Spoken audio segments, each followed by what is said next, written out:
کبھی کبھی ملتی ہے ایسی ویڈیو، اس بیان کو لاسٹ تک ضرور سننا۔ نہیں تو اب سیدنا عباس علمبردار، یہ امام حسین کے بڑے بھائی، یہ چھوٹے بھائی جو حضرت علی کی دوسری بیوی سے ہیں، یہ آئے خیمے میں تھے، بیویوں کی بچیوں کی حفاظت کر رہے تھے۔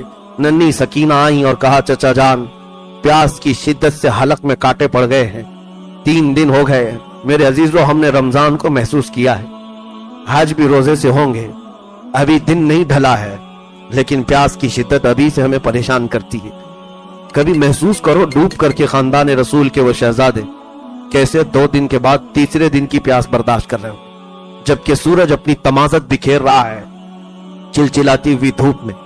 وہ صبر کا پیکر، وہ صبر کا دامن کیسے تھامے ہوئے لوگ تھے، کمال کے لوگ ہیں، کمال کے۔ بی بی سکینہ نے تیسرے دن کہا اگر چند قطرے بھی مل جائیں تو ہم تازہ دم ہو جائیں گے۔ حضرت عباس کہے بیٹی تیری پیاس مجھ سے دیکھی نہیں جا رہی، میں جاتا ہوں۔ وہ ایک مشکیزہ اٹھائے اور تلوار لیا، نیزہ لیا، اور کوفیوں کی صفوں کو درہم برہم کرتے ہوئے چیرتے ہوئے دریائے فرات پر پہنچ گئے۔ حضرت عباس جیسی وہاں گئے، کوفیوں کو مقابلے کی ہمت نہ ہو سکی، کوئی آ نہ سکا، سب کو ادھیڑتے ہوئے چلے گئے۔ اور کیسے نہیں ہاشمی جوان ہے، جب مشکیزہ بھر لیا تو چلو بھر پانی اٹھایا دریائے فرات سے اور اٹھا کر پینے، کیونکہ خود بھی پیاسے تھے، 3 دن کی پیاس تھی۔ کہا پیٹ بھر کر پی لوں اور اس کے بعد یہ مشکیزہ لے جاؤں۔ جیسی قریب کیا دل گوارا نہ کیا، کہا خیمہ حسین میں بچے پیاسے ہیں اور میں یہاں پانی پی لوں، مولا حسین بھی پیاسے ہیں اور ان کی بچیاں پیاسی ہیں، عورتیں پیاسے ہیں۔ چلو میں جو پانی تھا پھینک دیا، مشکیزہ لے کر نکل پڑے۔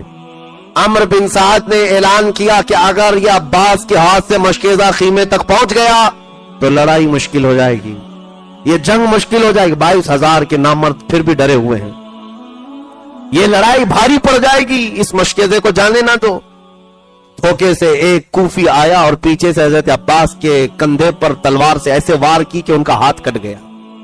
مشکیزہ گھیرا تو حضرت عباس دوسرے ہاتھ میں مشکیزہ ڈال لیتے ہیں اور تلوار بھی اسی ہاتھ سے چلاتے ہوئے صفوں کو چیرتے ہوئے آ رہے ہیں۔ خیمہ حسین نظر آ رہا ہے۔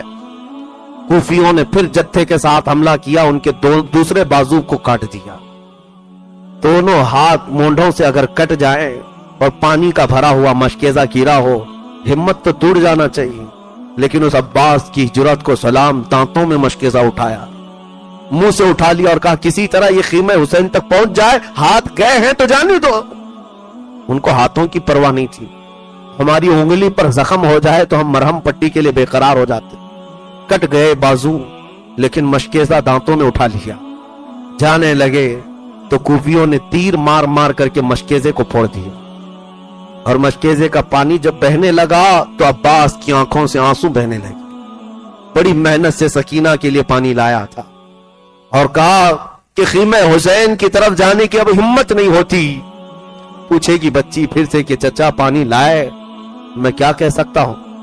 تو عباس علمبردار کہنے لگے مولا اس سے بہتر ہے کہ میں خالی ہاتھ تیرے نبی کے گھرانے کی طرف جاؤں، مجھے تو اپنی بارگاہ میں بلا لے۔ حضرت عباس علمبردار مشکیزہ پانی کا لانے کے لیے نکلے ہوئے تھے، کوفیوں کے جتھے نے ایسا گھیر لیا کہ ان کو نیزے مار مار کر کے زمین پر لٹایا اور ان کی گردن کو الگ کر دیا، شہید کر دیا۔ حضرت عباس جیسے ہی شہید ہوئے، دور سے امام علی مقام دیکھ رہے تھے، دوڑتے ہوئے چلے آئے۔ کوفی ہٹ گئے تھے، شہید کرتے اور ہٹ جاتے، اپنے خیمے میں چلے جاتے یا اپنی فوج میں جا کر مل جاتے۔ کٹے ہوئے بازو، ایک بازو ادھر گرا ہوا ہے، ایک بازو ادھر گرا ہوا ہے۔ آج بھی ہم کربلا میں گئے ہیں، ہر سال جاتے دیکھتے ہیں، ان کے جو بازو ہیں، کٹے ہوئے ہاتھ اتنے فاصلے پر دفن ہیں۔ الکف الیمنا الکف الیسرا لکھا ہوا ہے، سیدھا ہاتھ اور بایاں ہاتھ بہت دور دور دفن کیا گیا ہے، اور لاشا کٹا ہوا میدان میں ہے۔ 56 سال کی عمر ہے سیدنا امام حسین کی۔ آئے اور کہا مجھے کسی غم نے اتنا کمزور نہیں کیا جتنا میرے بھائی عباس کی شہادت نے کیا ہے۔ آئے اور اس لاش کو اٹھایا تو رب العالمین کی بارگاہ میں یوں کہا تھا الآن انکسر ظہری، اے مولا میری ریڑھ کی ہڈی ٹوٹ گئی، میری ریڑھ کی ہڈی ٹوٹ گئی۔